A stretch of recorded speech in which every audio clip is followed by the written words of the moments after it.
Brussels. Spanish Prime Minister Mariano Rajoy Wednesday appeared poised to suspend the semi-autonomy of the country's restive northeast region of Catalonia and close its parliament in a move that risks triggering civil unrest, deepening Spain's worst political crisis since a failed coup 4 decades ago. The Spanish leader, who heads a centre-right national government, asked Catalan secessionists for clarification on their announcement Tuesday that they had earned the right to declare a breakaway state, but were suspending implementing independence pending negotiations with Madrid. Independents are not in televised remarks. Rajoy formally demanded that Catalan's leader, Carles Puigdemont, clarify whether he has declared independence, saying that is needed before the Spanish government can decide what steps to take. And in what is being seen as a thinly veiled threat, Rajoy said clarity was required for him to be able to invoke the power to suspend Catalonia's semi-autonomy and move to rule the region directly from Madrid under Article 155 of Spain's constitution. This call ahead of any of the measures that the government may adopt under Article 155 of our constitution seeks to offer citizens the clarity and security that a question of such importance requires, Rajoy said. There is an urgent need to put an end to the situation that Catalonia is going through to return it to safety, tranquility and calm, and to do that as quickly as possible, he added. In a combative speech before the Spanish parliament later Wednesday, Rajoy told national lawmakers that the October 1st referendum in Catalonia was a farce. Rajoy gave no indication that Madrid was prepared to negotiate anything with the secessionists in the Catalan capital. We have to put a halt to this slippage, he said, adding, his ultimate objective is to recover stability. On Tuesday, as Catalonia's regional legislature met to discuss whether to declare independence, national police units deployed initially in the region to try to halt the recent October 1st independence referendum reinforced the positions at transport hubs, including the international airport and mainline railway stations. Rajoy faces pressure from his own Partido Popular People's Party to maintain a hard line with the separatists. Rajoy issued his demand following a special cabinet meeting called to shape Madrid's response to Tuesday's announcement from Puigdemont that he was proceeding with an independence declaration, but suspending implementation to facilitate negotiations. On Tuesday night, Puigdemont signed a self-rule declaration after delivering a rambling 40-minute speech in the Catalan parliament.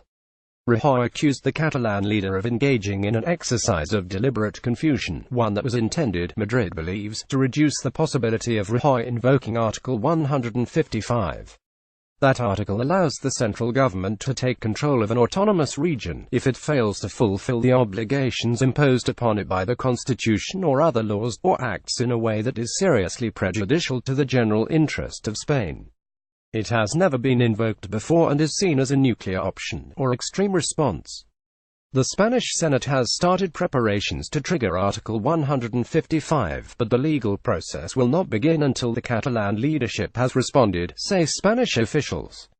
Fear of violence with tempers running high in the region, closing the Catalan parliament and presumably arresting secessionist leaders risks catapulting the crisis along more violent lines, fear some analysts. Catalan separatists remain furious at the actions of Spanish National Police and Guardia Civil when they sought to disrupt the independence referendum, which saw officers raiding polling stations, beating voters and firing rubber bullets at crowds. The Catalan leader on Tuesday night pulled back from declaring immediate independence, instead calling for more dialogue with Spain in a bid to resolve the situation peacefully. His speech, however, was ambiguous. Some Catalan secessionists are angry with Puigdemont for not opting for an immediate break with Spain. Members of the far-left Popular Unity candidacy, whose 10 regional lawmakers make up part of a pro-independence majority in the Catalan parliament, urged him to honor the recent referendum, in which more than 90% of voters backed secession. They have warned they may break with the governing coalition in the regional parliament if they think he is reneging on his independence pledge. ARAN, the anti-capitalist direct action group that carried out arson attacks on tourist sites in August, accused Puigdemont of inadmissible treason.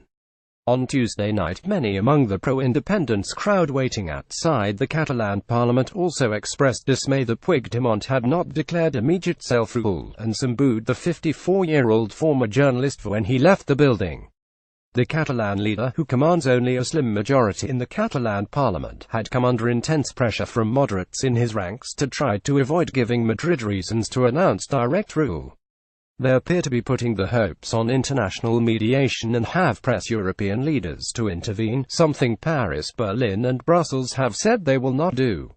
European Commission President Donald Tusk called on Puigdemont not to divide Spain, but also urged restraint on Madrid. Tusk said he had asked Prime Minister Rajoy to look for a solution to the problem without the use of force. To look for dialogue, because the force of arguments is always better than the argument of force. Speaking later Wednesday, Pedro Sánchez, leader of Spain's opposition Socialist Party, urged Puigdemont to be black and white about whether independence had been declared.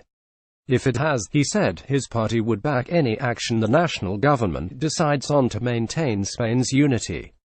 But he offered a possible exit from further confrontation between Madrid and Barcelona, saying Rajoy had agreed that there should be a 6-month commission to examine the possibility of reforming the country's constitution, changing the way the country's autonomous regions are governed.